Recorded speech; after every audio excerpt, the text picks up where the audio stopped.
Hello and good afternoon for this 8th edition of the Annual Forum on Internet Freedom in Africa, FIF Africa, that is organized with CIPESA, hosting this important event and in a hybrid mode. So we're happy that we have the opportunity to have this webinar on a theme that is quite topical regarding Africa and the future of international cybercrime cooperation. I would like to start by giving a few pointers, as we will have sign language interpretation throughout the session and throughout the event. And we are really happy to have a stellar panel of experts, officials with us to discuss about a really pertinent issue on cybercrime in Africa, but also in relation to connecting it to existing ongoing international processes and how we can actually get more engagement and contribution from African stakeholders. I am Naga Brampaliou. I am a non-resident expert at the EU Institute for Security Studies that is co-organizing this session with CIPESA. And I would like to start with introducing our panelists and also informing all the audience that will be very keen to get your questions through the FIF Africa platform, as well as through those that are joining through the Zoom webinar format, through again the questions in the chat that will then be later on in the Q&A passed on to us to answer your questions. So we are also streaming live on YouTube. Unfortunately, for those following there, we won't be able to take questions, but you hopefully will have enough time for answering any questions or pointers you have from this amazing panel that we have. And I'll start off with Dr. Catherine Gatello, who is the Chief Executive Officer of the Information and Communication Technology Authority of Kenya, has also served as ICT Secretary at the Ministry of ICT, and importantly for this discussion, also for us, has a lot of expertise coming from a member in the group of governmental experts on security in the context of ICT at the UN.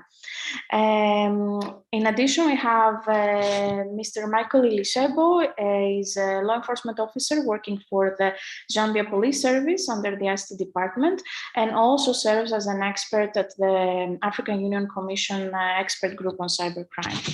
Would like to also introduce Ms. Clara Jordan, Chief Public Policy Officer at the Cyber Peace Institute, and Tanya Turpina, an assistant professor in cybersecurity governance at the Institute of Security and Global Affairs at Leiden University, as well as an associate fellow with the Hague Program for Cyber Norms.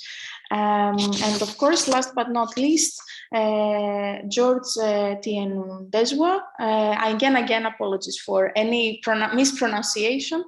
Everyone knows George by his first name, and maybe that's also the reason. He's head of the Cybercrime Prosecution Unit at the Federal Ministry of Justice in Nigeria, and also serves as a vice chair for the ad hoc committee at the UN that is tasked to elaborate an international convention on countering the use of information and communication technologies for criminal purposes. We'll be referring to this committee as the ad hoc UN Committee on Cybercrime for shorter as we go through the discussion. And before we start, and I'd like to set a bit the scene on why this topic, especially in FIF Africa session, what we've seen in the last years, we've seen really a big increase in ransomware. The fact that Africa is not immune to cybercrime, it does come at a huge cost with assessments of more than 3 billion, and clearly affects the livelihoods of everyone. At the same time,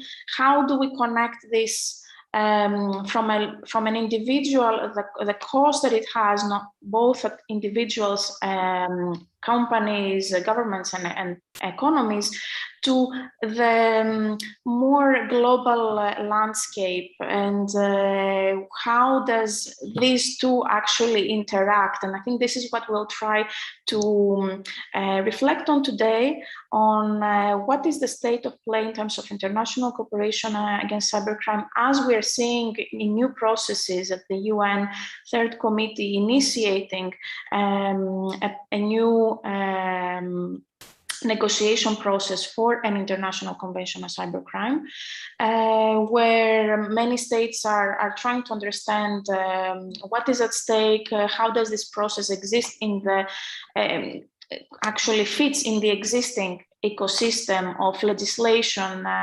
including the Malacca Convention that we have of the African Union, the Budapest Convention on Cybercrime of the Council of Europe, and the UN Transnational Organized Crime Convention, and others. So we'd like to really see how we can connect that, the regional and national perspective of African stakeholders with the international, and that's why we have this quite, I would say, extensive panel of experts to jump in discussing this.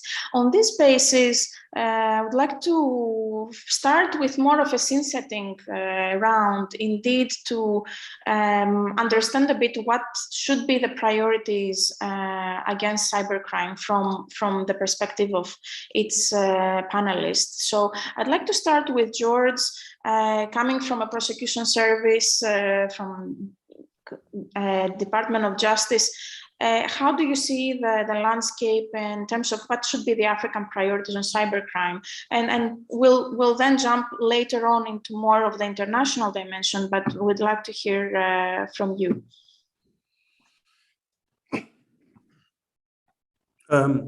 Naya, thank you very much. From our perspective, first of all, the issue is coming to grasp with the challenges that we face in, first of all, detecting and investigating cybercrimes, both in Nigeria as a country and across the continent. Now, our priorities really start from developing the capacity, as in the technical capacity to retrieve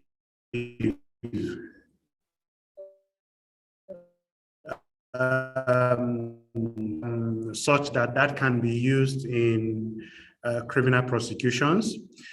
It is also important for us to build capacity of our personnel, starting from investigators, analysts, judges, so that the entire process from start to finish of from the start of an investigation to the adjudication process is done bearing in mind all the existing constitutional requirements for the respect for human rights, but also to ensure that that process passes the basic test of ensuring that electronic evidence is forensically soundly recovered.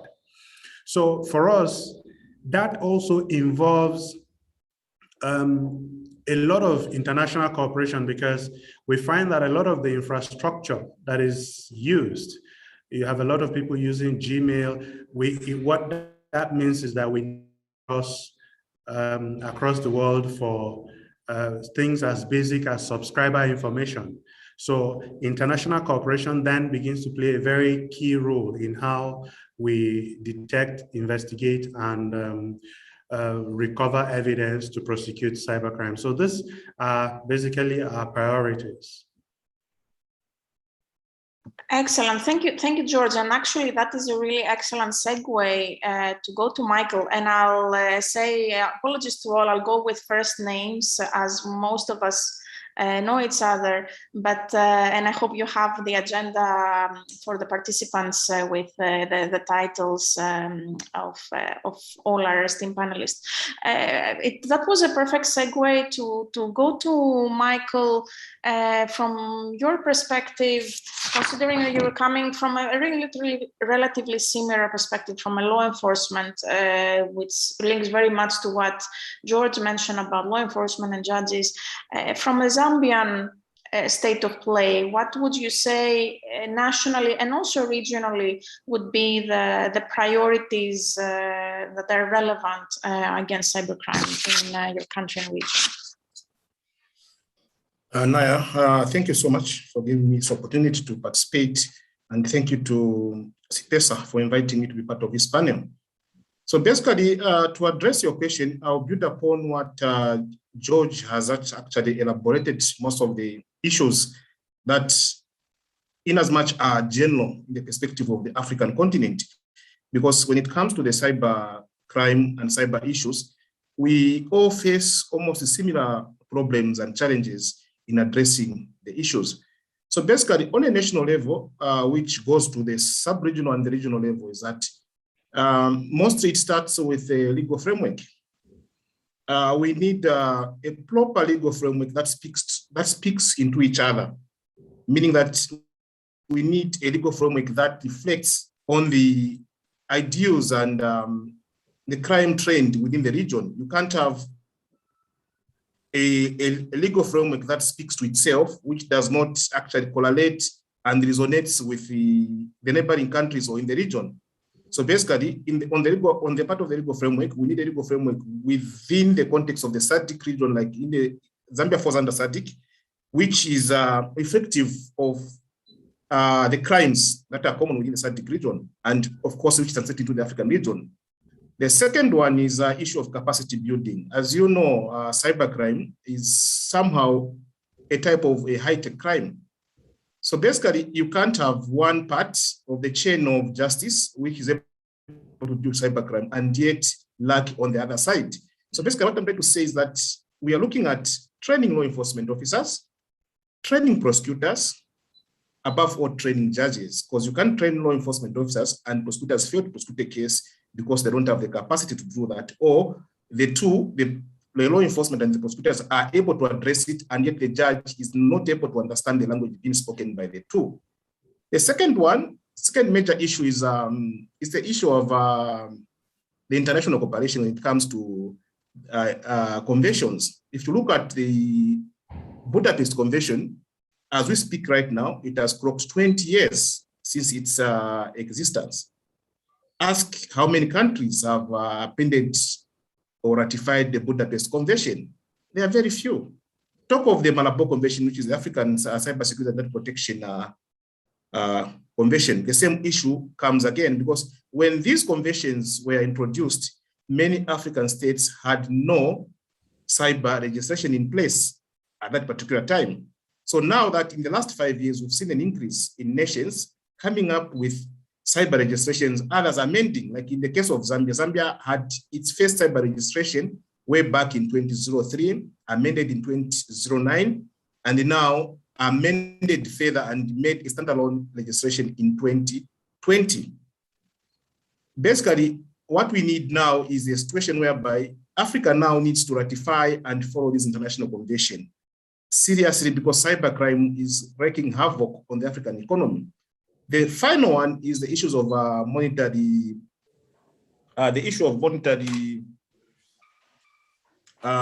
threshold.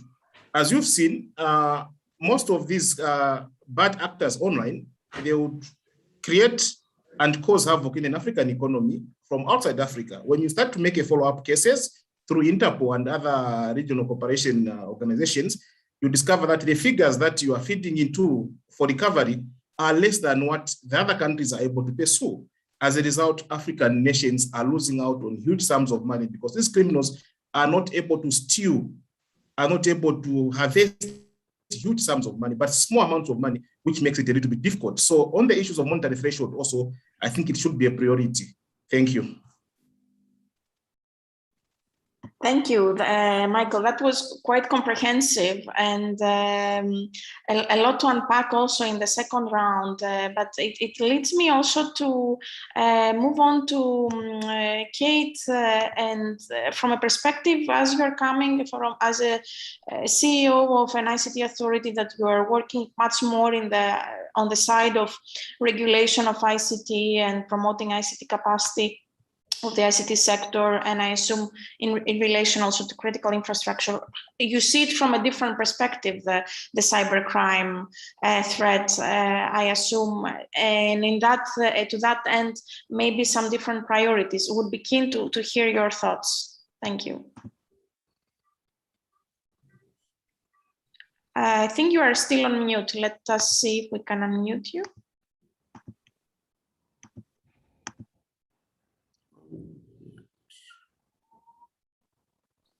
Could you unmute, Kate? Perfect. Thank you. Okay, I've succeeded. Thank you very much, Naya. Yes, a slightly different perspective, although the perspectives given by George and Michael are very practical and very real. But I'll just mention a few points. One is, you asked what should Africa's priorities should be. We need to assert ourselves because this is the digital continent and the continent of the future. Digital has had a massive impact on us both socially and economically. And therefore, Africa is not an also-ran in this issue. This is a critical issue for our economies, for our development, and for our social stability. So we want to be very much present at the negotiation table and taking a very assertive role. Now, the other issue I'll mention is that it is rather, cybercrime is rather a cross-cutting issue. It has a diplomatic element because, as I think it's Michael who mentioned, a lot of the crimes are transnational. And if we don't have good procedures for state-to-state cooperation, then it becomes difficult to investigate the crime. It becomes difficult to bring the perpetrators to book. And it even becomes difficult to learn from the experience and make sure that it doesn't happen again. So the transnational nature of these crimes mean that we need the diplomatic elements. They are also very technical crimes. And I think it was George who said the kind of capacity that is needed, and it's needed in different sectors. It's needed among the police investigating the crimes. It's needed by the prosecutors. It's needed by the judges. It's needed by the incident response teams so that they can actually address the crime while it is in progress, or investigate it after it has happened. We also need to think about the fact that this technology is becoming ubiquitous in Africa, and it is in the hands of many people, including children. So consumer protection is also a very big issue that needs to be taken into account during the negotiations with cybercrime. And that means you don't look at it only from the point of view of the criminal who is perpetrating the crime, but also in terms of the providers of technology who put poor quality technology in place that is not secure by design, that leaves a lot of space open for consumers to actually experience these crimes. And I think the legal framework that Michael mentioned is important to be holistic in that legal framework, with both the civil aspects and the criminal aspects taken into account. Another area which perhaps has not been mentioned by my colleagues is terrorism. Now, I think many people define terrorism as a crime. So the damage to critical infrastructure, attacks on people, on their finances, and so on, grooming of people for reasons of ideology and all that, is another issue that is becoming very important in many areas of the African continent. And therefore, sometimes we want to put terrorism in a pigeonhole. I think there should be some discussion on the criminal aspects of terrorism. So I think I'll stop there because I believe you have other questions, but this is quite a broad topic. And as I said, I really expect the African continent to assert ourselves in these negotiations. Thank you.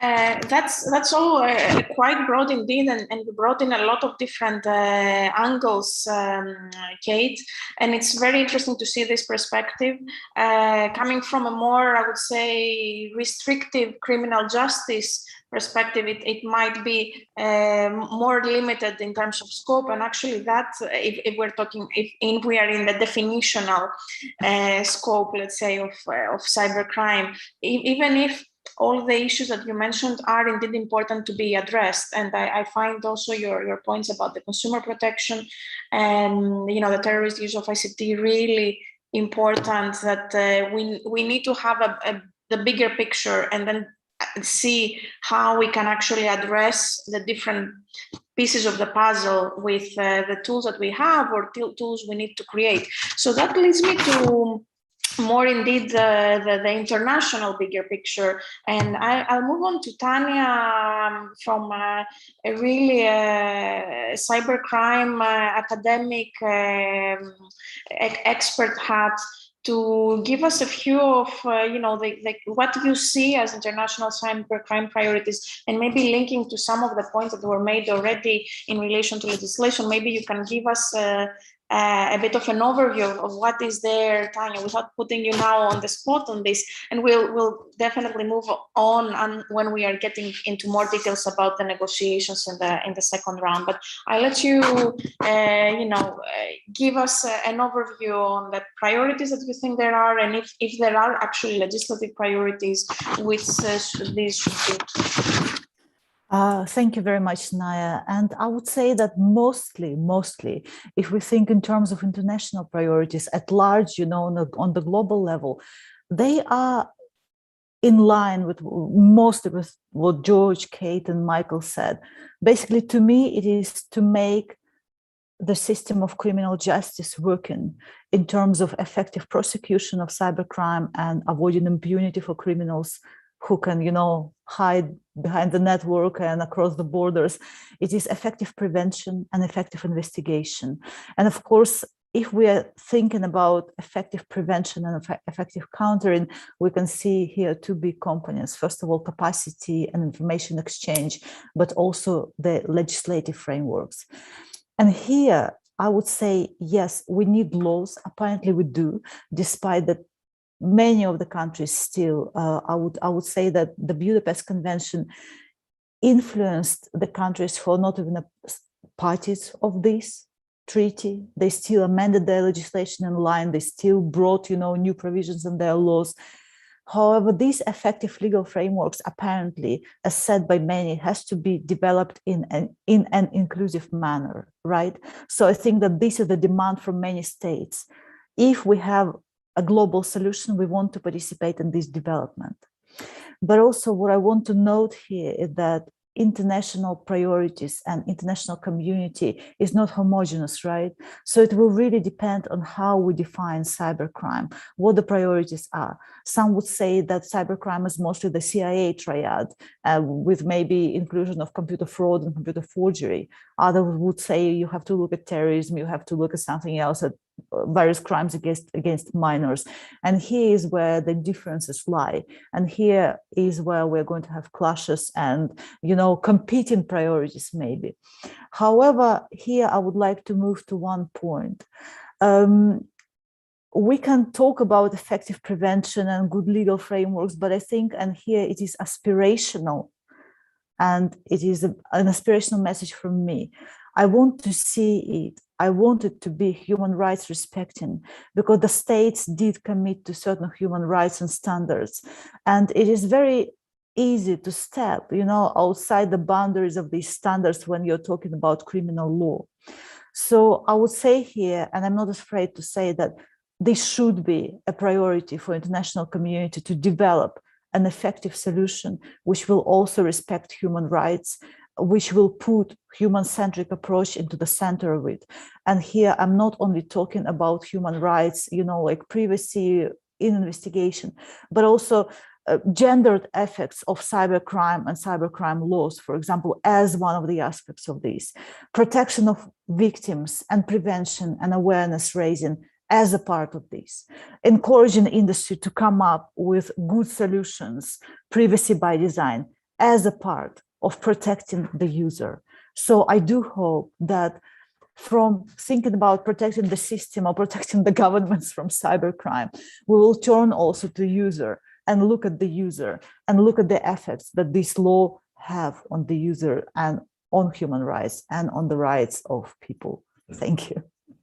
Thank you, Tanya. And in this, indeed, it is almost ironic that we have to say that this is an aspirational message when all governments have actually signed up like a really impressive body of law and in terms of human rights conventions at the UN. So it seems that we are maybe not connecting very well the two, because an effective criminal justice process should be human-centric by design. Otherwise, it's not effective, right? And actually, this is a perfect segue to move to Cyber Peace Institute. And Clara, as you are really focusing precisely on the effects of attacks also on users, individuals, vulnerable groups, I'd like to hear your thoughts on this. And broadly, obviously, you're working on a lot of priorities that touch on cybercrime internationally. To hear your thoughts on that as well, and if you think there is something that we missed in the discussion, something else that hasn't been raised until now. Thank you for that, and thank you for the invitation. And it's hard to to cover all the points. I'll build a little bit on what Tatiana said, because that's at the core of our work at the Cyber Peace Institute. Obviously governments have to balance a lot of important equities, national security, foreign policy, law enforcement, their obligation to protect, but they have to balance it with the equities of protecting the human rights. And as it was said, there's obligations to protect those and the commitments they made to individuals, that are within their jurisdiction and more globally. So I would say when the governments and stakeholders are putting these, two equities on the scales, because the cybercrime and potential negative impacts of criminalizing behavior that's the exercise of fundamental human rights can have such an important impact on individuals, that human-centric, putting the humans at the center of cybercrime debates and solutions has to be the priority. So by to put the humans at the center of a cybercrime treaty, any cybercrime treaty or some any cybercrime legislation, I think there are several issues that should be addressed and included to make sure that any legislation, treaty, instrument is able to help the most vulnerable communities. Really, the priority should be protection and redress to victims. So I'll just talk about a couple of very important points, that I think that if we keep those in mind, we can move closer to creating a system that respects the priority, which is protection and redress to victims. I would say, we know that one of the key issues are human rights that are here at stakes. And sorry, before I jump into the details, I think there's an important point I almost forgot to make, which is you know, all the speakers have said we will have differences, not only in a country, but at the international scene, you know, when we will be discussing this. So I think really focusing on key principles that we can protect, preserve, you know, stick to and guide our discussion and negotiations with, you know, I think it could be really, really helpful. I know the devil is in the detail, but I think if the community globally keeps these principles in mind, I believe that, you know, keeping that objective, you know, human-centric protection and redress to victims, I think, you know, those principles can bring us all together.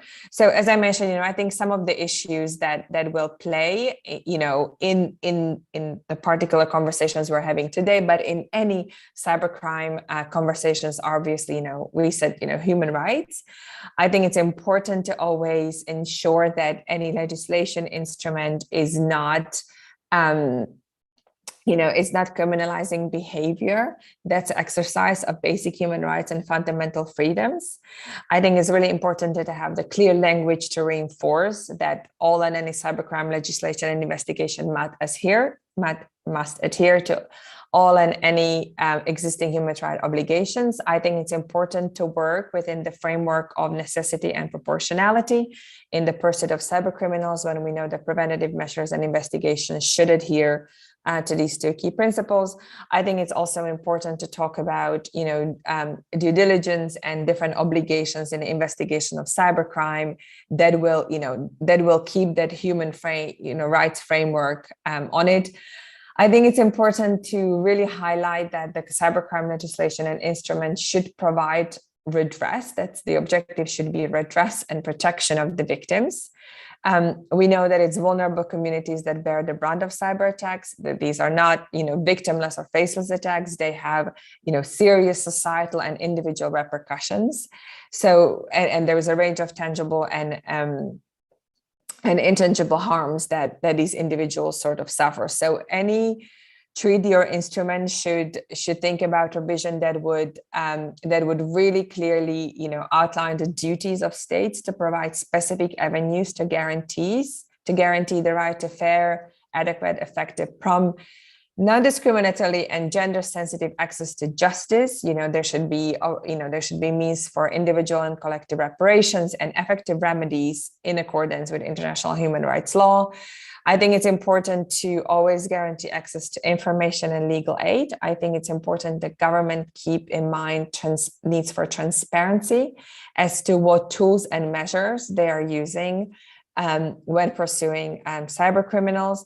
And I think it's really, we talked about the transnational objective and that the crime is transnational in nature. So again, let's think about, you know, ways we can ensure that national borders are not an obstacle when we are thinking about redress to victims. I think it's really important that, you know, these obligations to provide redress and the obligations to protect the human rights are also transnational. You know, their nature, their objective is there. So again, there should, you know, borders should not be an obstacle to provide redress to these victims. And I would also say that any future instruments on cybercrime, again, at the international or domestic level, should carry provisions to put obligation on states to ensure that, you know, those who hold sensitive personal data on vulnerable communities, you know, those who administer critical services, those who support the victims of cybercrime, you know, that they have a certain level of cyber resiliency so they can withstand any attacks that could harm the dignity, equity, and security of those vulnerable communities and prevent any future victimization. I would just mention that in the past month or so, the Cyber Peace Institute and the Cybersecurity Tech Accord, so a group of civil society organizations and industry leaders, have supported a text of a manifesto that we will be actually publishing on the 30th, so day after tomorrow, on certain principles that we think the governments should respect in these negotiations. So, you know, these principles are in line with the things I mentioned, and we will be We will be publishing this on the 30th with these 51 signatories, but we welcome additional organizations to reach out to us. If they want to support, they can reach out to me today, and I can share with them the text, or they can reach out to me once it's out on the Cyber Peace Institute website, because I think it's important to show that ultimately, you know, we are trying to put in place measures to protect certain things and certain principles like human rights, like free and open internet. And so we brought this community together to highlight these, and we will do advocacy at different levels with these principles, that when we go into negotiations, you know, we can, as a community of non-government stakeholders, you know, whether it's civil society, academia, research institutions, industry, you know, we can say we all believe that whatever you're going to do at the level negotiating the treaties that impact all of us every day and the future of the internet, you know, that they keep certain principles in mind. So again, happy to engage with anyone interested on this. Feel free to reach out to me on the manifesto, and you know, we'd be very happy to add additional signatories and organizations. Thank you. Thank you, Clara. That's a very interesting initiative, and I'll try to maybe capture very briefly with some very keywords the points of the priorities, so that we can actually then move on to how these can translate in the priorities for the negotiation, and how and if how can the African stakeholders actually be better prepared and contribute to these negotiations, taking into account these priorities. So, you know, I would say clearly capacity building in relation to evidence, international cooperation, addressing the cybercrime threat with all its different manifestations is a key issue for Africa. Legislation, we discussed it with its different facets, clearly also in relation to international cooperation. So a legislation that, as Michael said, you know, translates and it talks to each other, and it's not in isolation, but enables international cooperation, as well as this more strategic view on how the different pieces connect together, as cybercrime is a cross-cutting issue that Kate mentioned.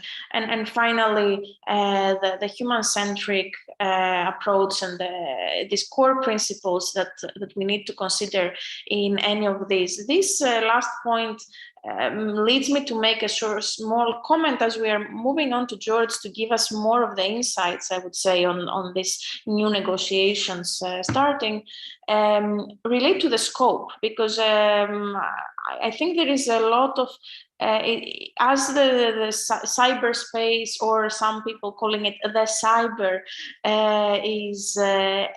can be everything nowadays, and it's so pervasive. There could be a tendency to just group everything together.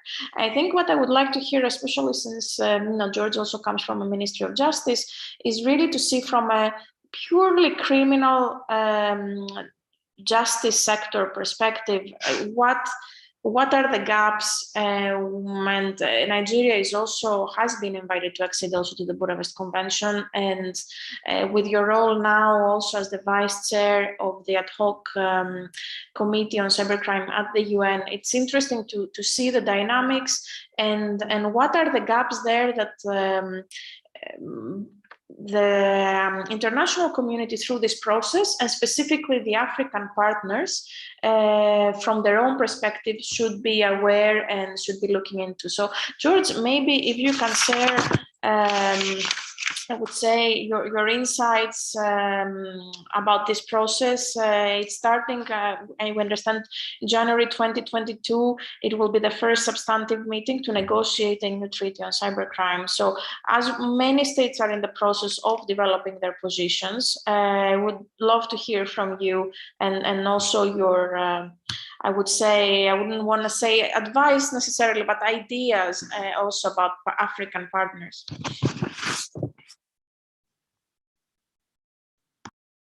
You're perfect. Okay, Naya, thank you very much. You know, the dynamics, the way they play out Yes,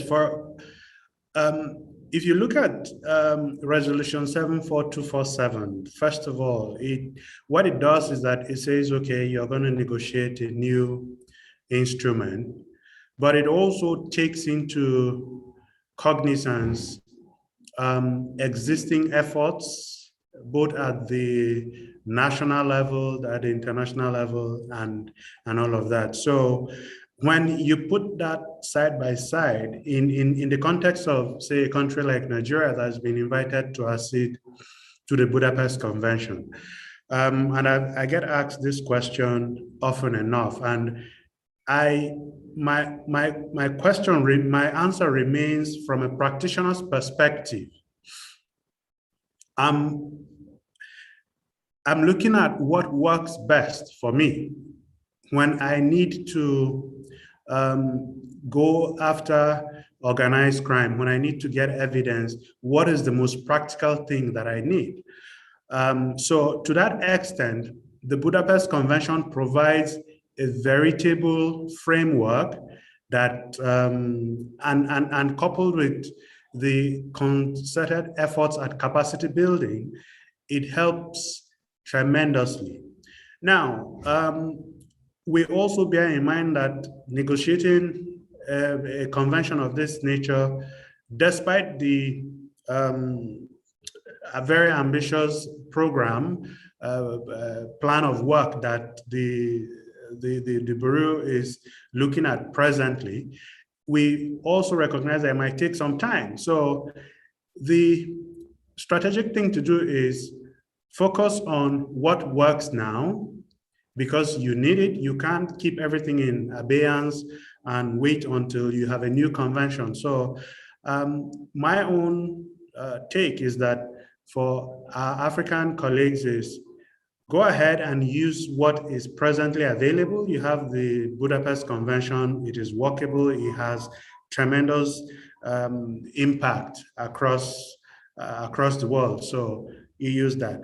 Now, in coming to the process itself,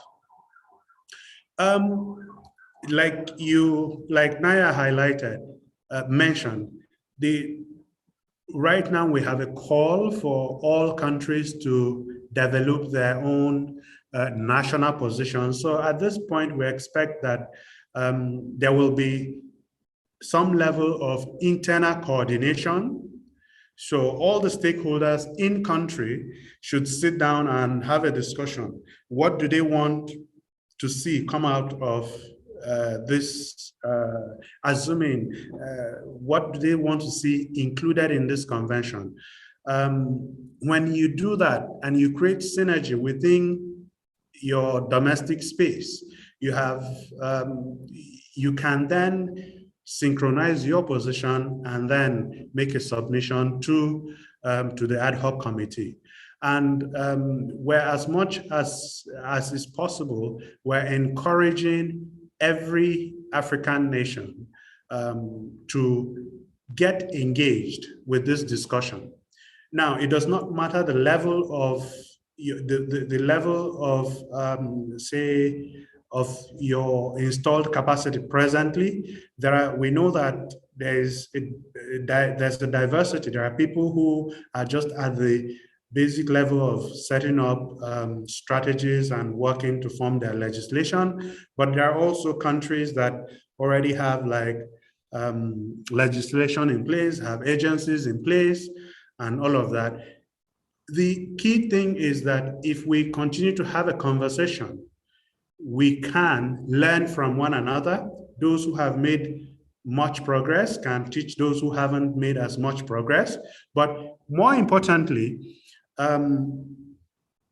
like we can actually come, and I would hope that this happens, that we can actually come up with a set of shared values and principles, just like Clara mentioned. There are certain basic minimums that we don't think should be eroded going into this new, into the making of this new instrument. So that's key. But having said that, it's also important to note that, yes, we have we have a criminal law, well, we have a criminal justice background, but we have also recognized that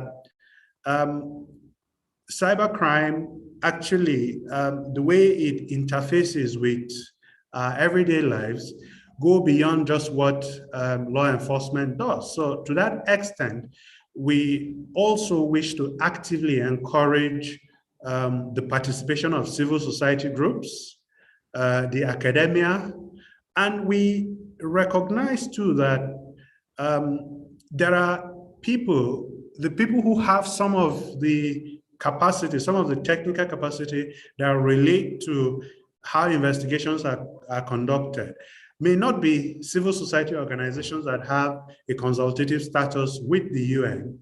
So presently, you know, there is, the committee is looking at a procedure how to best give life to operational paragraph 9 in terms of selecting the civil society organizations that will take part in this, in the work of the ad hoc committee. I'm sure, and presently too, there are ongoing consultations. These consultations with the chair actually hold every Thursday from 3 p.m. Vienna time. And the invitation has been sent out to most of the, all the embassies and missions, both in Vienna and in New York. So we urge African member states to reach out to their missions.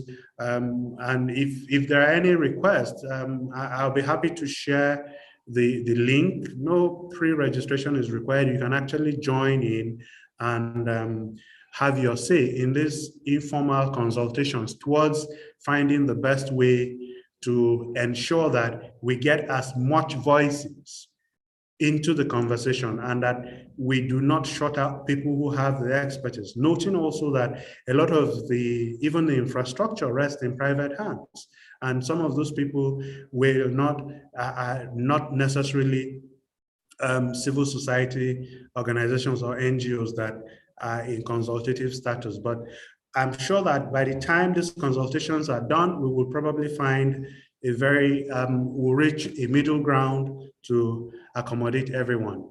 Having said that, yes, the preparations are in top gear for the first substantive session, which will run from 17th of January to 28, 2022. So, like I mentioned, in doing this, we hope that every African country will put up a delegation. And for those who are constrained in any way, there are opportunities for assistance, both to ensure attendance, as well as in terms of clarifying technical issues that any delegations may have challenges with. And I think that's about the role that we can play. It is very key to ensure that we engage with the process, we put forward what our concerns are, what we think is non-negotiable, and also we ensure that everyone comes to the table and you have an inclusive, such that you can have an inclusive instrument that everyone will be happy to enforce at the end of the process. Thank you. Thank you, George. And this is a very well-structured information also for those following.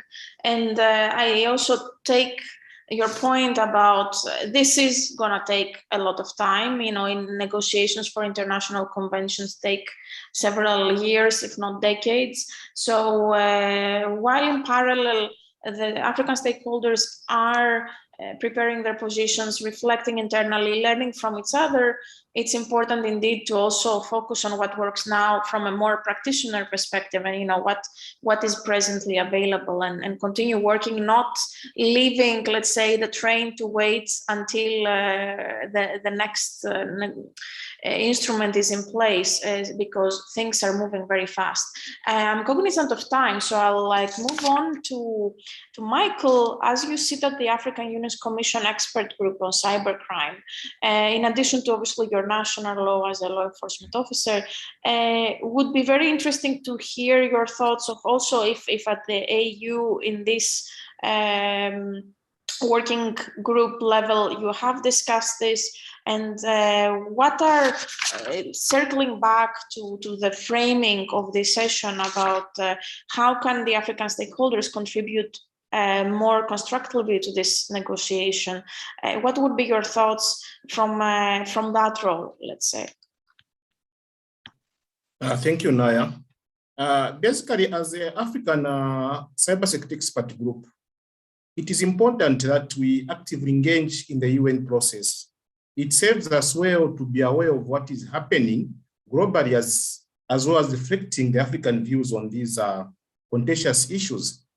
Africa will be well served if member states, the African Union Commission and the Africa Cybersecurity Group contribute to the agenda setting, participate in actual deliberation, and help in formulation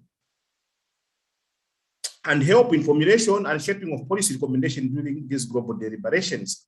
Often at times it will not be possible for an African state representative to physically attend some of these meetings for obvious reasons, due to limited membership, lack of resources, the COVID and other issues. Despite all this, the Africa Cybersecurity Expert Group does try to provide advice on the subjects under discussion and ensuring that reports are shared and disputed within the African context. There's also a need to raise awareness when it comes to raise awareness and build capacity of policymakers at national, regional, and continental levels on the matters of cybersecurity, cyber diplomacy, and geopolitical dimension of the cyberspace. The group also plays a role in the design, does play and can still play a role in the design and delivery of such awareness within the context. Within the group membership itself, we have individuals that actually are contributing to the UN processes via various platforms. We have member groups within the group itself, because we are 10 of us within the African context, 2 from each region. We are diversified in terms of expertise. Others within the group, we have other people who contribute through the UNGGE. We have other groups that contribute through the Open OEWG and the GCSC norms. So basically the group tries, we try our best to ensure that we put the priority of African states and the African voice as a must in ensuring that everything that we contribute to the UN process actually reflects that of an African background. The other thing is, just to add on to what George has said, is that when it comes to the negotiation of, in the negotiation process of these meetings, basically it should start from home. We have the Budapest, we have the Malabo Convention, which by now, from 2014, we should have expected a 70 to 80% ratification within the African context before we talk of the Budapest Convention. But by the time we go to the UN Third Committee recommendation and proposed cyber policies by the Russians, so basically we should start from working on issues that are homegrown. If we cannot address and ratify the laws that are basically meant for Africans to enhance the African participation and ensuring that the African cyberspace is safe, then we jump and rush to the UN process. It simply means that we'll be going there as individual nations, not as an African, not as African in the context that we've not done much back home as Africans. Thank you. Thank you, Michael. And it's a very interesting comment. And I think it is coming from obviously being European and being a product of European integration myself.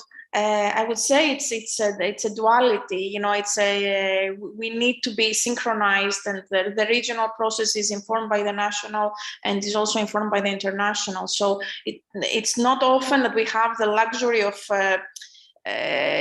doing one after the other necessarily, but I think important indeed to take the lessons learned and adapt to the local context. And I think that's a key point. That would bring me actually to Kate. You have been in UN negotiations. You have represented Kenya at the GGE with a lot of expectations and at the time really a lot of pressure in that group, and you've seen it from a different perspective, more from the international security perspective.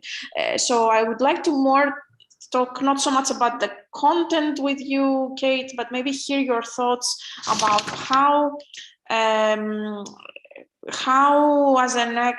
the experience, what suggestions would you have to those engaging in this process, be it in terms of coordination, in terms of preparation, in terms of making the most out of it? And because you were really clearly said also, African countries need to be very vocal, need to be assertive in this. What would be your, let's say, lessons learned or suggestions for this group moving forward?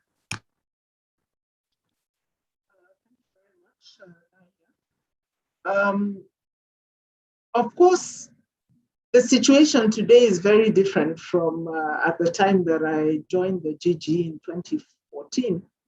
At that time, many of us were very ignorant about what we were getting ourselves into. There was an invitation because it was expected that there would be some representation from developing countries and in particular African countries. And the first thing that happened was, somebody looks at the letter and they see, okay, this looks like it has something to do with ICT. And so it was sent to the ICT ministry, and I was sent. And I got a shock because most of the discussions were about legal and diplomatic issues. And I was from more of a technological background. So I had to do a lot of personal preparation to understand the issues, to understand the language, to understand the dynamics of the process.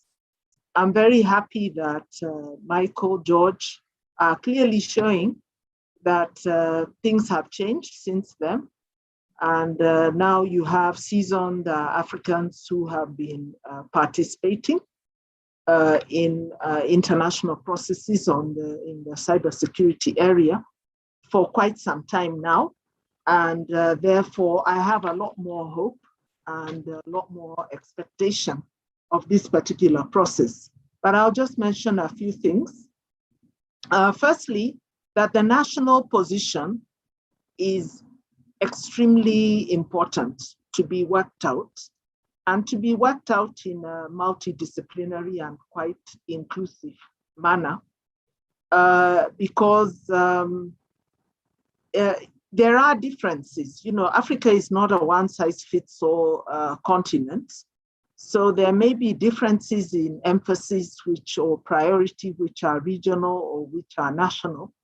And these become more complicated if we have not, first of all, understood our own position from our country, what is important to us, what are the principles, as Clara said, upon which we base our position.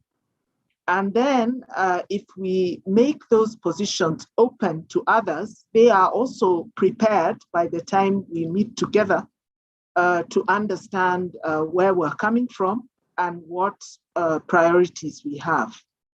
The second thing I'd say is to have the right balance of participation.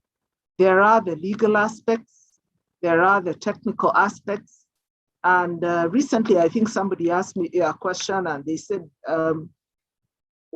how should the legal fraternity begin to understand some of the technical realities of how you address these types of crimes or how they happen?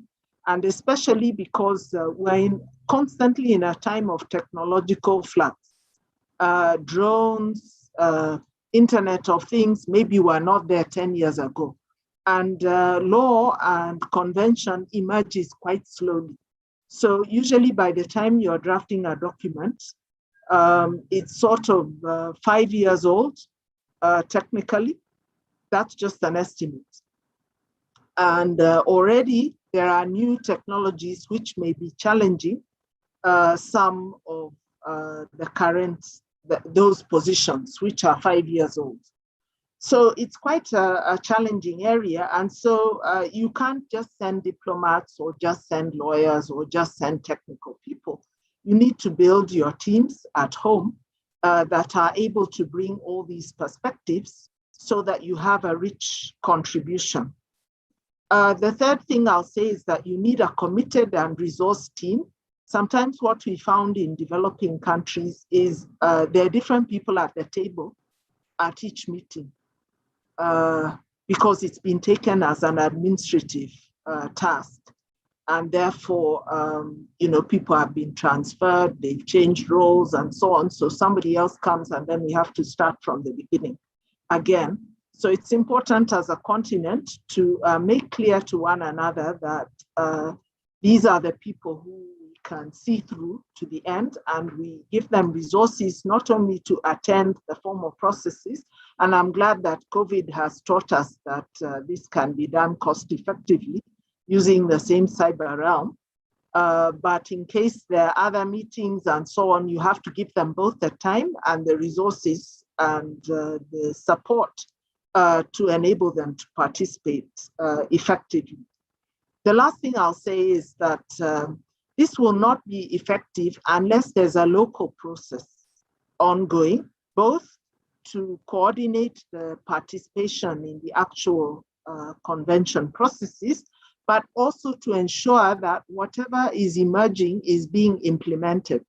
Because what we need are not documents. What we need is practical action on the ground, which actually has an impact on what's happening. So it's not enough to go and participate effectively and produce a beautiful document if there's no institutional basis on the home front to enable the implementation of the tenets of that convention, whatever they may emerge to be. So I think I agree with all that Michael and George have contributed to this dialogue. So I won't go into other details, but I thought I would just add those 4 points as something which I believe will be quite important to ensure that the nations from the African continent participate in this process effectively. Thank you. Perfect. Thank you, Kate. That was really practical and very helpful. And I guess, coming from a real experience, taking into account also the point that you made about the teams, the consistency, the commitment, and how this helps build national positions.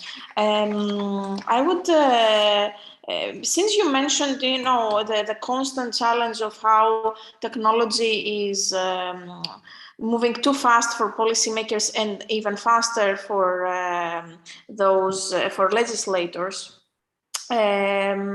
It would be important to also reflect on how can we get into, if we are entering into these negotiations as the international community, to technology neutral legislation that can at least sustain the test of time.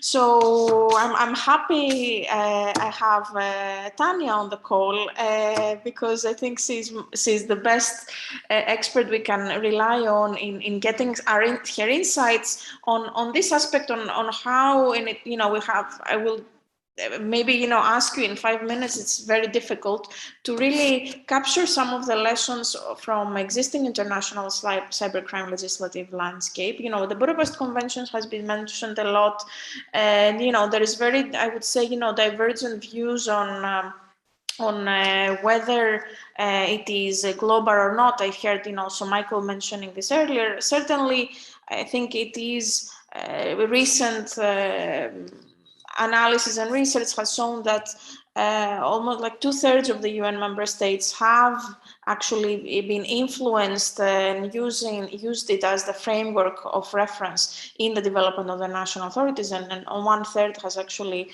also ratified or it has been invited to accede. So there is certainly, it is a framework, right?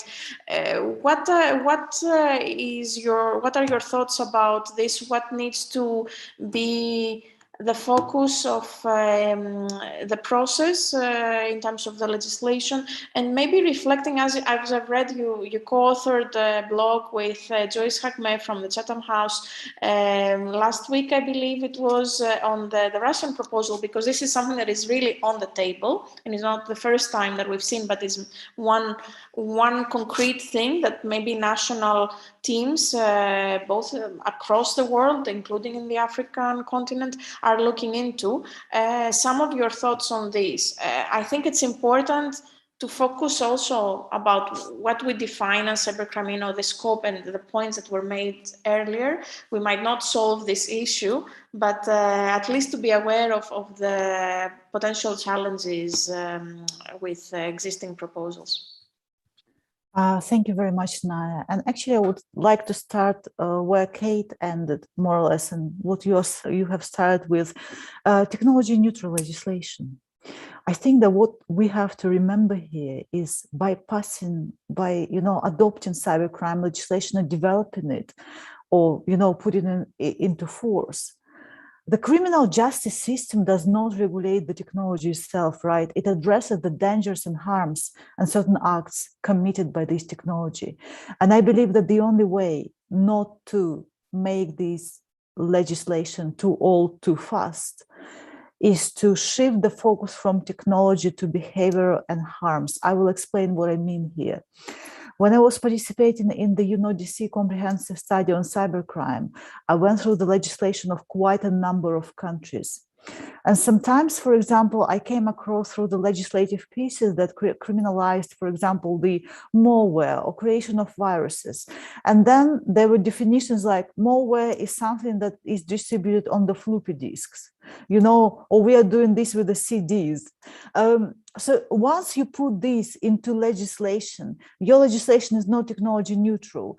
Once you identify, for example, the massive attacks by identifying it through the notion of botnet, it's not technology neutral anymore, because today it's botnet and tomorrow it would be whatever wide net, we don't know. I cannot predict. So I think as a criminal lawyer, and criminal law is always in the heart of what I'm doing, it has certain principles like legal certainty, clear identification of the borders of acceptable. And I think that we have to remember here, and this is the reason why the Cybercrime Convention of the Council of Europe has been existing for 20 years, and it still stays amazingly technology neutral, and it covers the core cybercrimes. So here is the point. We have to make this legislation technology neutral, so when the new technology comes, we're still regulating bad behavior and harms committed with this technology. However, I agree with Kate here that sometimes technology can bring the new risks, like illegal access to computer system, like data interference brought the new risk. Like, for example, many countries right now are criminalizing ransomware attacks, right? Because ransomware used to be what? It used to be a crime of extortion, traditional extortion, nothing more, right? But it's also data interference. But many countries decide that this, together with the technology, together with the, graveness of this interference, it does create a new risk. So we have to go this path and criminalize something. So balancing these two approaches, being technology neutral and look at harms and behavior and certain acts, bearing in mind that technology can change, can help us along the way. Secondly, I would like to very much appreciate what Kate said about implementation. I do not believe for any second that there could be a good international instrument without a good implementation. You can have a wonderful convention, but if the states are just signing it and there is no, capacity to implement, or no monitoring or, coordination of implementation, it would be just a fig leaf, for the purpose of criminal justice. But it also has a dark side here, because on the international level, anything bad that goes to this document can serve as a loophole and be twisted down the road. So any vague, imprecise provision can be abused, used, and exploited in the implementation. So the countries indeed have to have the national positions and clearly see what they can do, what they cannot do, what they agree with, what they disagree with. Now, moving to your question about Russian document, Russian proposal. There was a statement here which I think is very much true. Countries have their national priority. They have to figure out what they want, what they do not want. And that's what Russia did. Russia put, to public a document where Russia identified its criminal justice and its policy priorities. Of course, many of us disagree with this, me included, but it is there in the open and it allows us to discuss from abstract principles what we want or what we don't want to what we actually don't want, or what from this document we actually can have.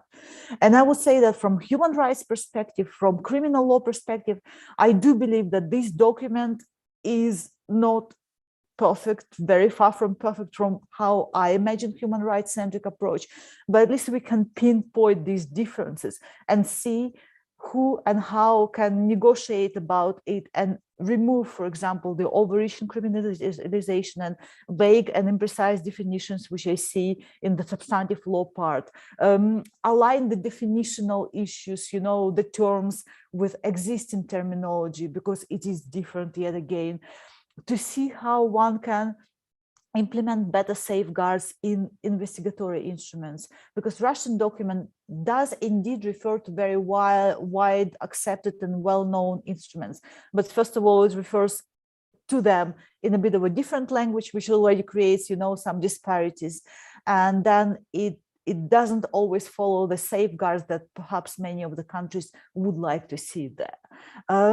So I believe that this document, in a way, is a huge start of this discussion.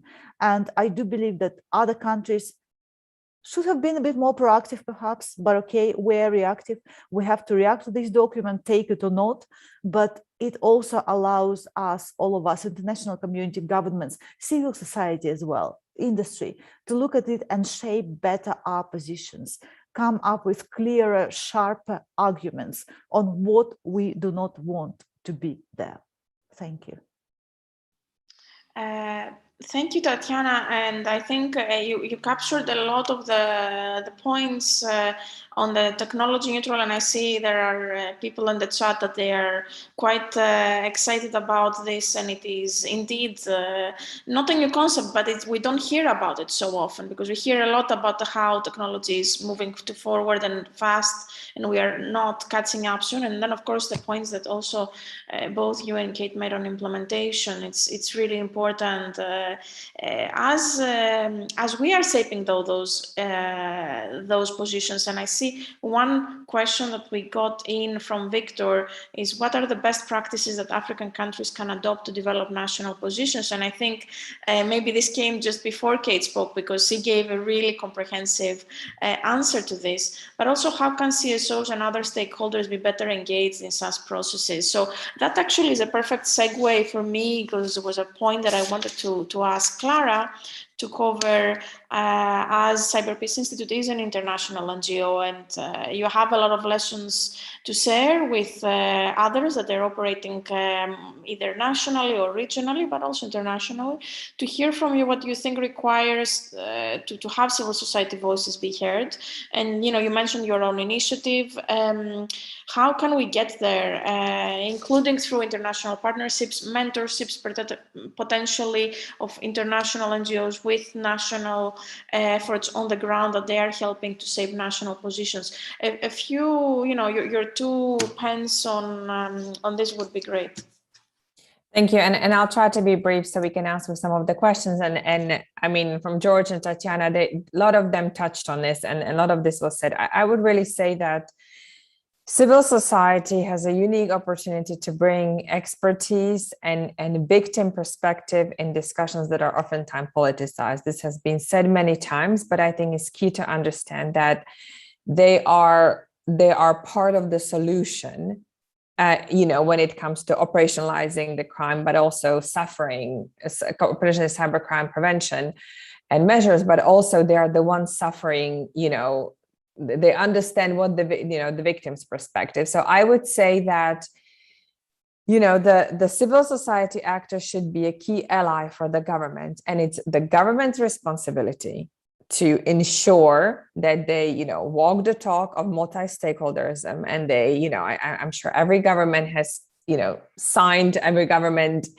in not every, most of the governments, we know that who opposed it, but those who don't, who that support multi-stakeholderism, it's their responsibility to empower their civil society, to bring them into, to create mechanisms that they can be part of those delegations, that there is there's a way to create input and a consultation. So, I really think that civil society organization, and Tatiana talked about, the harm, sort of thinking about the framework and how to create something technology neutral.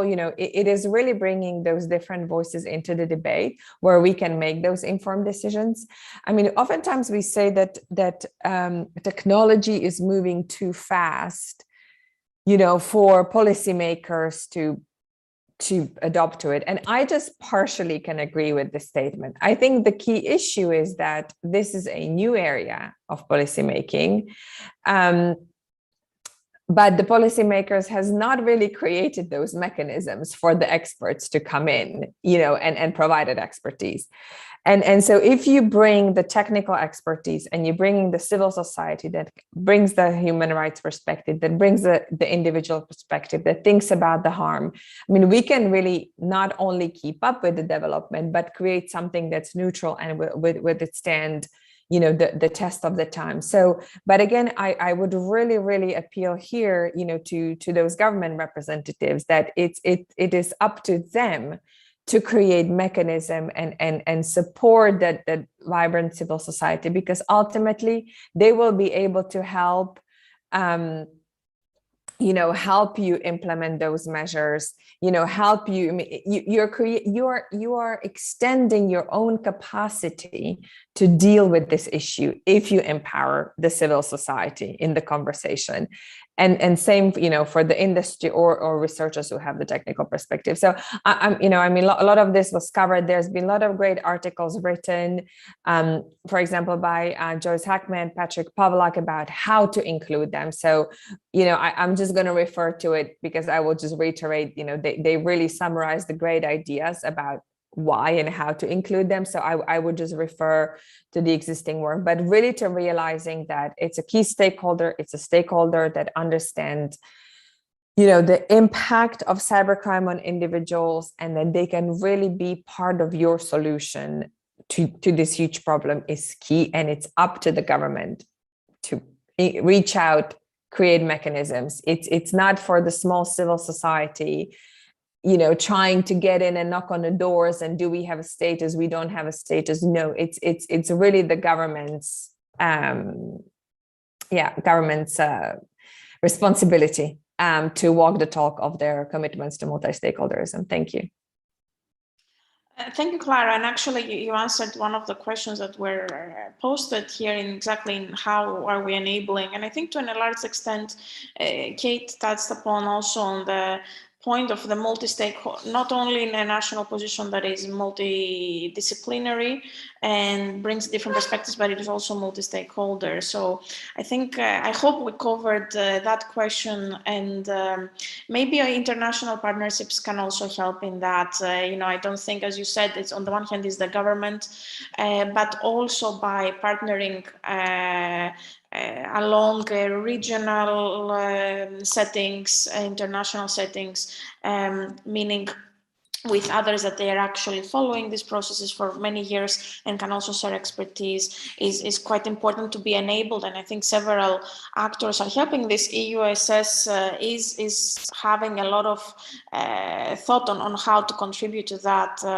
I would move on. Like there are a couple of questions about the technology neutral legislation. So I would ask that Tanya and also George, given his background in this, to maybe pick it up. How can, this is Durav, how can we keep international legislative language technology neutral while still preventing the loopholes and making international laws and practices as specific as possible is the one.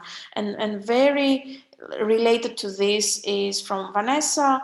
Although this is an interesting concept, it risks creating a regulatory vacuum that other actors such as the market might unduly rush to fill in.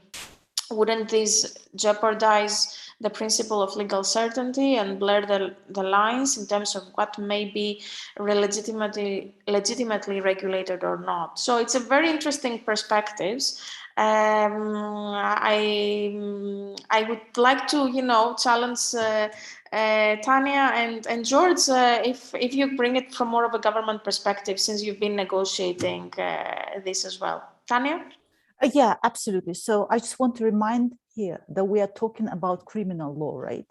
So we are talking about criminalization. We are not talking about other pieces of regulation. We're talking about UN process that is going to contribute to criminal justice system. And I want us to remember this. We're not talking about regulatory vacuum here. We're talking about criminal justice vacuum. And in this regard, what do I mean by technology neutral legislation? When somebody destroys the data or steals the password or illegally accesses a system or computer, it doesn't matter which technology is used. Here is harm. The system was illegally accessed, the data was copied, the data was destroyed. So this means technology neutral legislation that you do not put particular technology, like for example, illegal interception means that somebody intercepts your data on your mobile phone with this and that program or this technology. No. About regulation, regulation is a totally different beast. Regulation, of course, can change. Regulation can tackle specific technologies. Regulation can tackle in specific algorithms and specific markets. Regulation can be much more flexible. Criminal law was not meant to be flexible. It is the highest degree of governmental intervention into private life, into privacy, under the threat of fines and imprisonment. And you want to keep it as neutral and changing as less as possible. This is your principle of legal certainty for the internet, for the criminal law. And I would also like to address the comment from Victor K, because it goes to the direction of what we are talking. Too much focus on criminalization as opposed to comprehensive cybersecurity measures by the states. Indeed, it is a focus on criminalization, but of course, criminal justice system is just the part, of these comprehensive measures where you protect your users, you protect your states, you regulate some diplomatic efforts, and responsible behavior of states in cyberspace. But ultimately, it is criminal justice space that restores the justice. It restores the justice, and it maintains the very core of the society, of well-being, of stopping impunity, or of restoration of justice. And this is why we have to focus on it, because without justice, just by technical measures and whatever, there would be a lot of impunity. But also to know what we are protecting against, we need to define these crimes. So indeed, there is a focus on justice, but to see how hard it is to develop comprehensive measures, you can look, for example, I'm European, right? So I can refer to my region at the EU NIS directive, which was adopted a few years ago and that didn't work. And now Europe is coming with a new document. Even within region, like-minded states, it's sometimes hard to come up with a comprehensive framework. How to do this on the global level, I don't know. Perhaps if somebody knows, they would be a brilliant advisor, but I do not. So sorry for being a bit long. Thank you.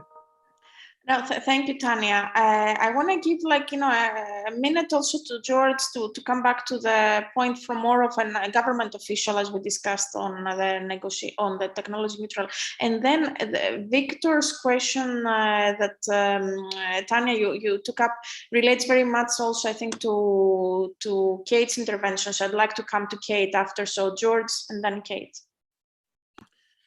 Okay, Naya, thank you. Tanya's response regarding technology neutral legislation is quite apt. The truth of the matter is that I can use an illustration just to drive home that point.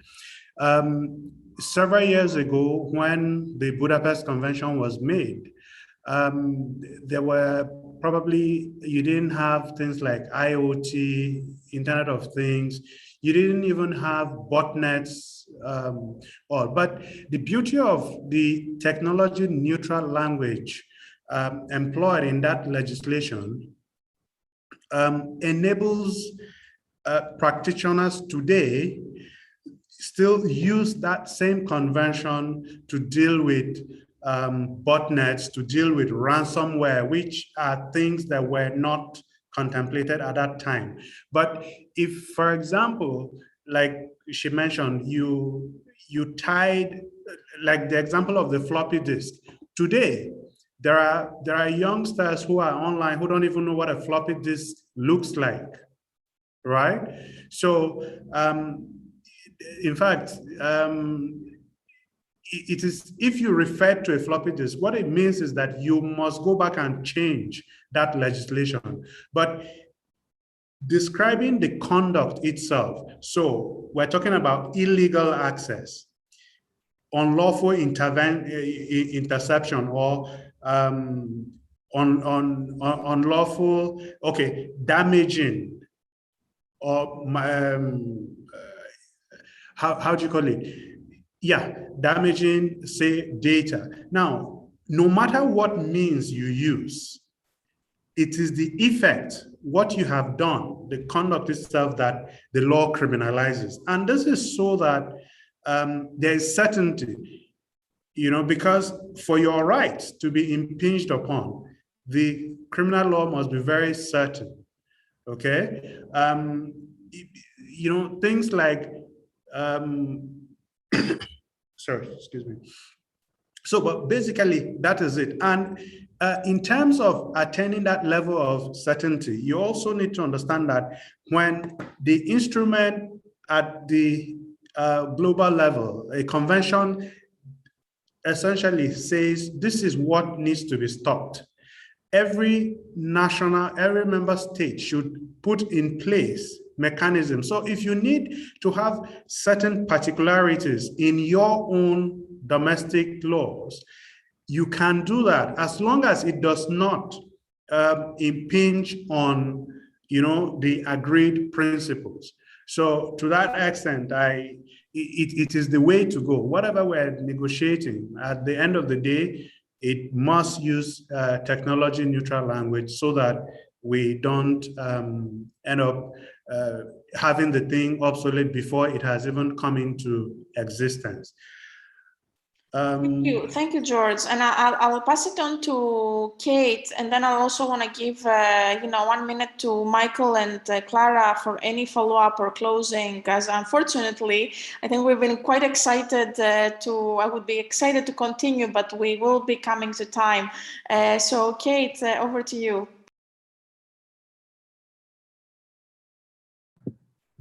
Okay, thank you, Naya. I just wanted to say that I agree with Carla and with George that technology neutral language is best. It is an area where we debated quite a lot during the GG because there were a few techies, and techies, we like the technical language and we feel something is lost when it's not included. But of course, there were the diplomats and the lawyers who were perhaps wiser than we were. However, I think it's more complex. Even a question like who did the crime? When you start having intelligent technology, who is responsible for this crime? Is it the designer of the intelligent technology? Is it the person who most affected its learning algorithm, if it's learning? Is it the person who deployed it? So I agree that we look for technology neutral language, but I also want to say that there is room for the philosophers in this group of lawyers, diplomats, technical people to think very hard about the emerging properties of technology which haven't been there before. Initially, we were just dealing with issues of data, which has many of the qualities of property. So it might have been easier to define exactly what had been done. Then we went into the area of algorithms, and I think there we could focus more on the effects at the end of the process. Then the issue of location was added, as you have robots and drones and so on, so they can be deployed to different areas to perform different acts. And then now you go into the area of intelligence, learning, and autonomy. And I think some new properties are introduced that require some new philosophical questions to be answered so that we can remain in the realm of neutral language and principles. Thank you. That's just what I wanted to add. Thank you, Kate. Thank you, and it's a very pertinent point. And I would like to go indeed to link also to what George had said a bit earlier about the practitioner's perspective, and ask Michael, as we are now coming to time in in the next 1 minute. Before I also move on to Clara and wrap up this very interesting panel, I think we all have philosophical questions, and Kate mentioned it, put it very much, well spotted. From a law enforcement perspective, as this is your daily job, indeed, how do you see this challenge with technology neutral language? From the perspective of your national legislation, have you seen that as an issue? Is there a gap, and are you facing it?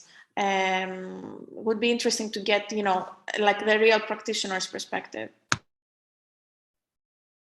Naya, thank you so much for that question.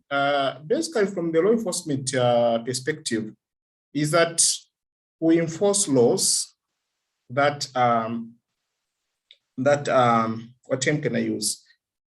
That are enacted by the legislative wing of the government.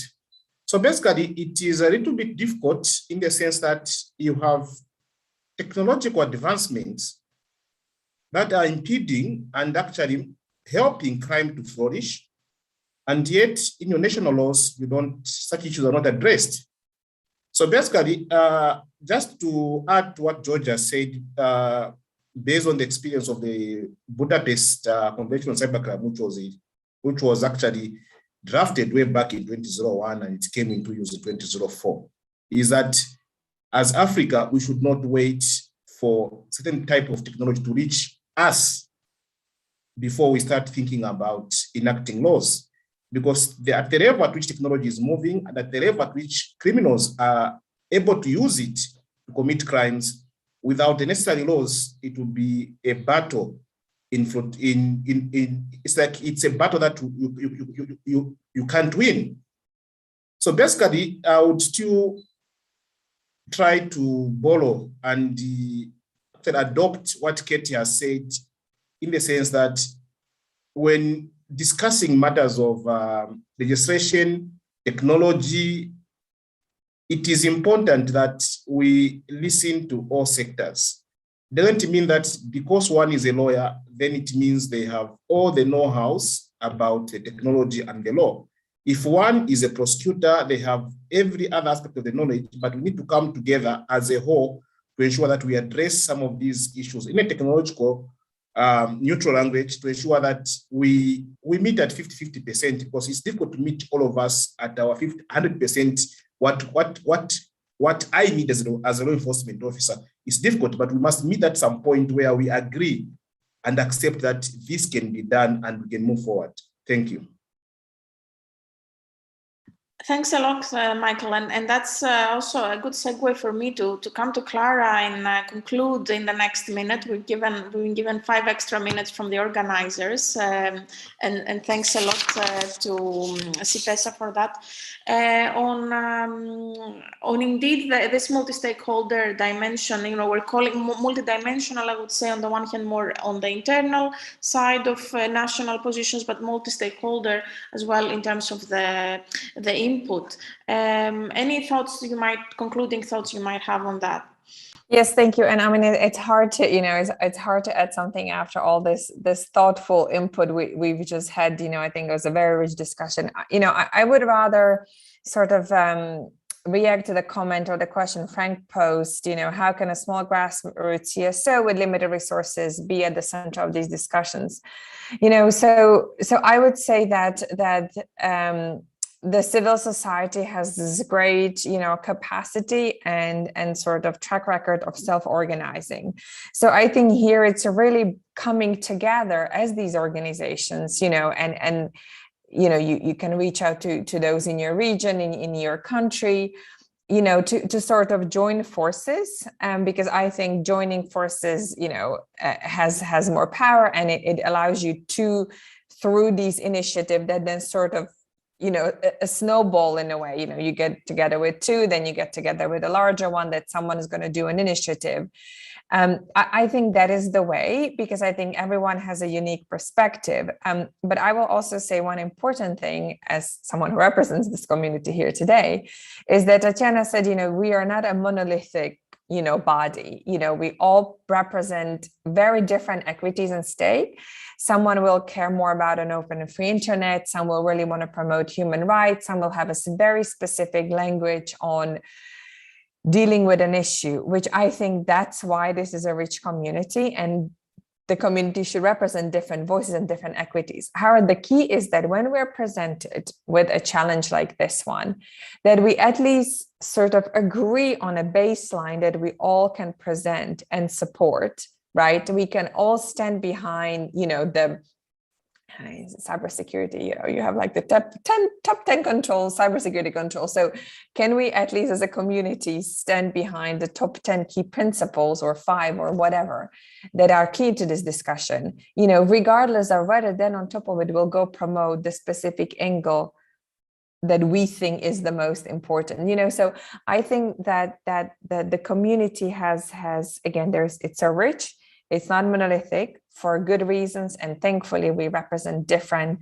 perspectives and have different expertise. But when we come to these key issues, I think it's good if we can unite over the baseline and then stand with that in front of those who will negotiate, and then continue our own advocacy on the very specific issue. So I just like to conclude on this point, because everything else was so brilliantly covered. Thank you. Thank you, Clara, and that was an excellent closing call, also for me, making my job much easier, because precisely also considering the Forum on Internet Freedom in Africa's perspective that is hosting us with CIPESA and jointly with the USS. The point of the session was also indeed to look into how can we have such discussions without losing the human-centric approach, and without jeopardizing on those key principles that are at the heart of the existing rule of law, let's say, framework that all countries have committed to.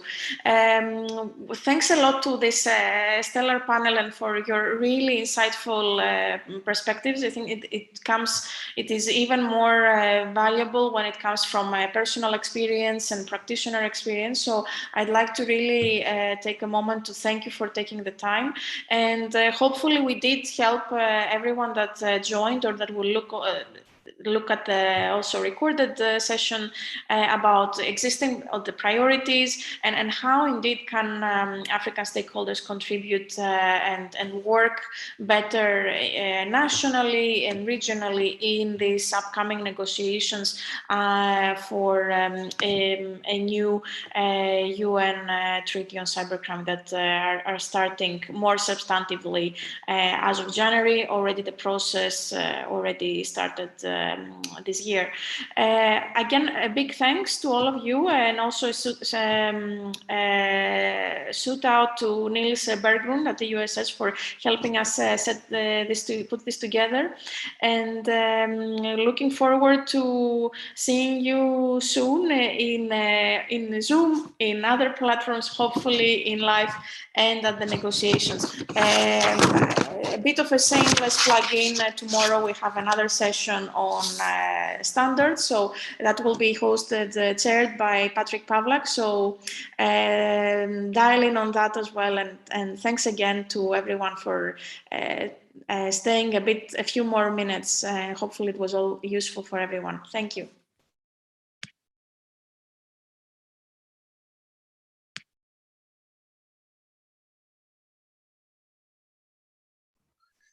Thank you, Naya. Thank you, everybody. Thank you, Thank you, Naya. George. That was excellent moderation, and nice meeting you. Thank you, everyone. Nice meeting you, George and Kate and everybody. Have a lovely afternoon. Thank you. Kate, a big hug. Catherine, we'll talk. Okay? Yes, definitely. Thank you. Thank you, Michael. Bye-bye all. And big thanks to Niels as well.